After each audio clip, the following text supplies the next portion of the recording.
Samini says he doesn't need verses to blow. So why is he crying that Sark blue ticked him for a verse?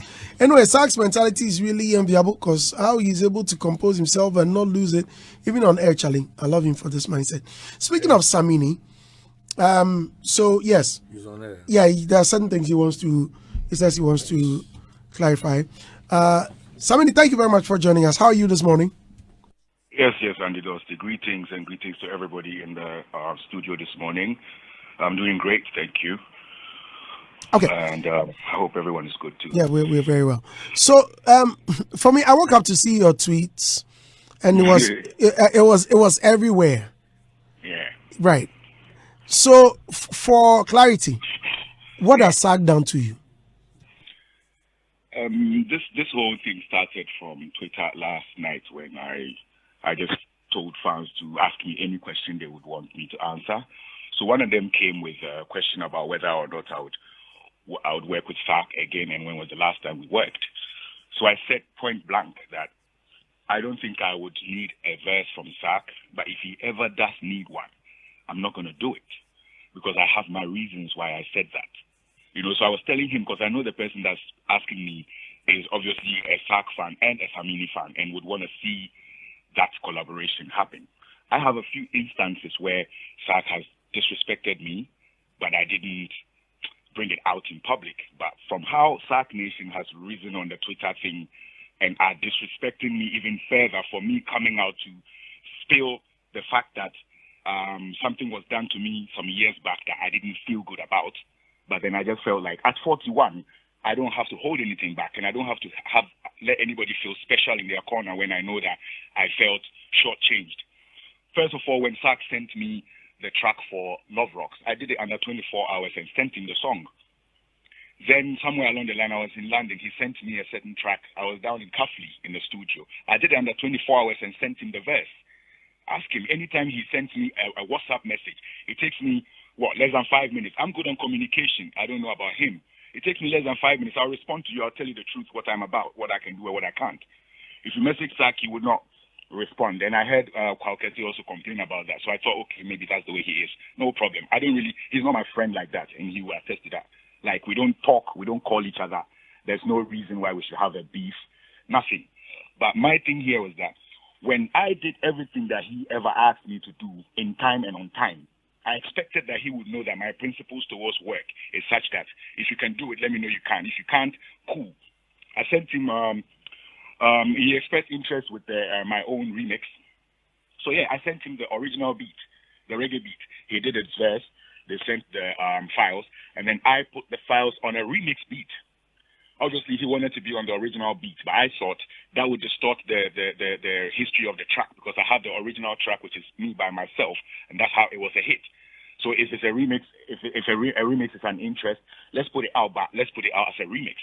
I don't think it went down too well with him because he would have loved to be on the bang bang bang bang bang bang bang bang. I know. But the DJ Fast production. Exactly. But I wanted him on the Loud City production, which was a remix. So that was out the way. Then fast forward down the line, because I know I've done more than just one feature for him, and he just put one out. I know that I can always feel free and ask for any track I want him on if I feel like he would work with it. So I told him I'm working on something, I need him on it.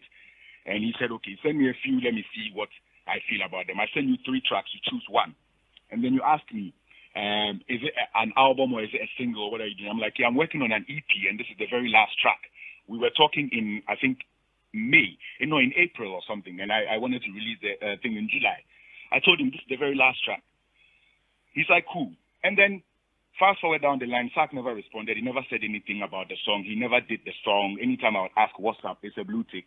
He can go on his WhatsApp, WhatsApp right now and check my last messages to him. Even my invitation to the listening of my EP. He read it and it was blue tick. So me, I know they take that too personal, but I know that's how he rolls.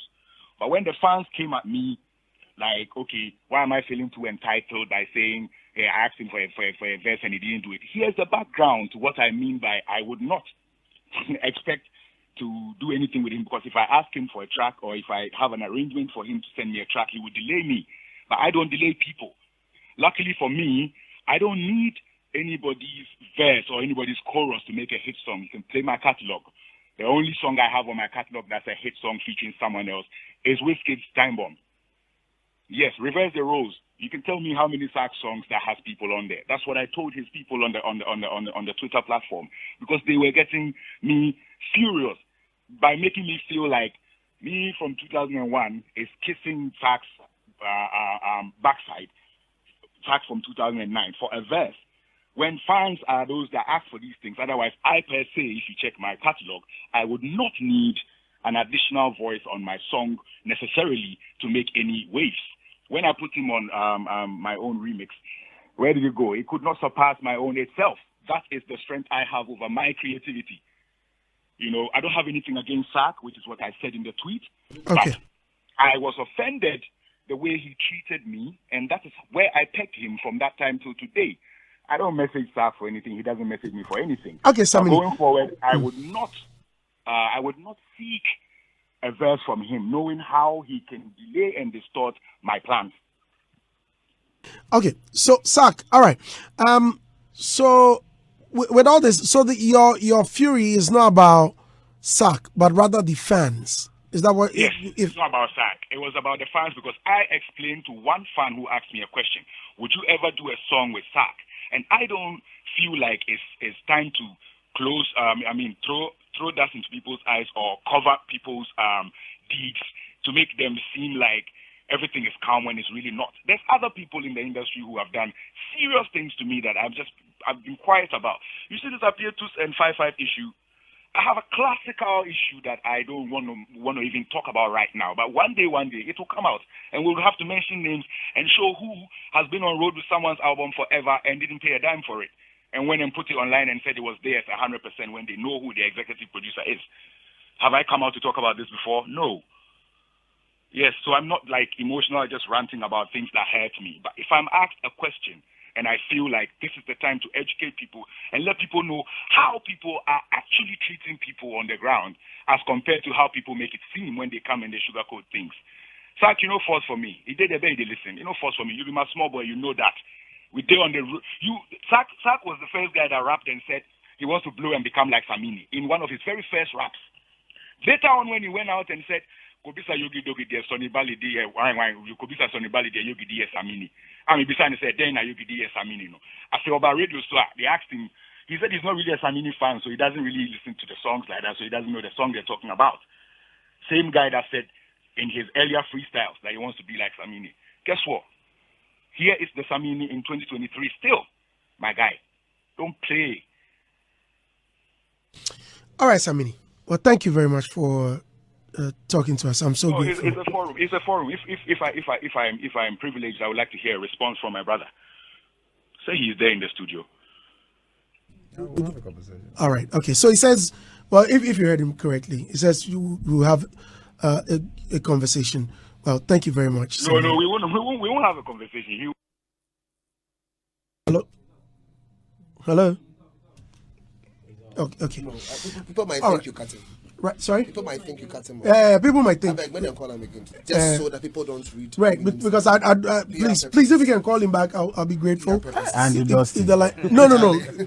Because so it's all friendly and I'm casting you, but I won't tell you. Well, I understand. You get me. So, but it's all good.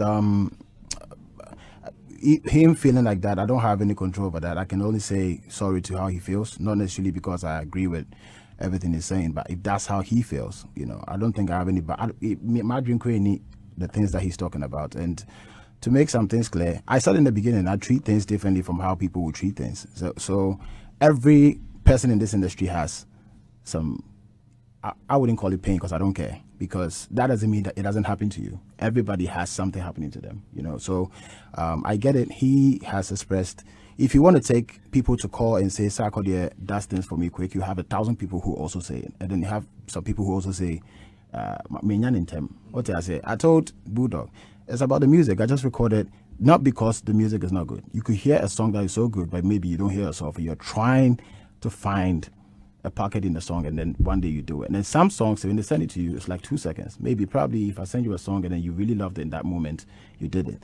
I didn't figure it out. I'm not talking about him. It could happen. as in general. So to my brother, I would just definitely say sorry for how he feels, not endorsing the fact that everything he's saying is what I believe in or what I think is the truth. But if he says he feels like that, then yeah, sorry. I know, please. Just to touch on the Samini, you see, these are two legends here. I'm yet to see artists that have been mimicked so much. You know, when Samini was coming up, or Samini was up there were a lot of people sounding like Samini. Today, I can tell you 70 or 75% of the people rapping sound like Samini. Like Sarkodie. These are their institutions.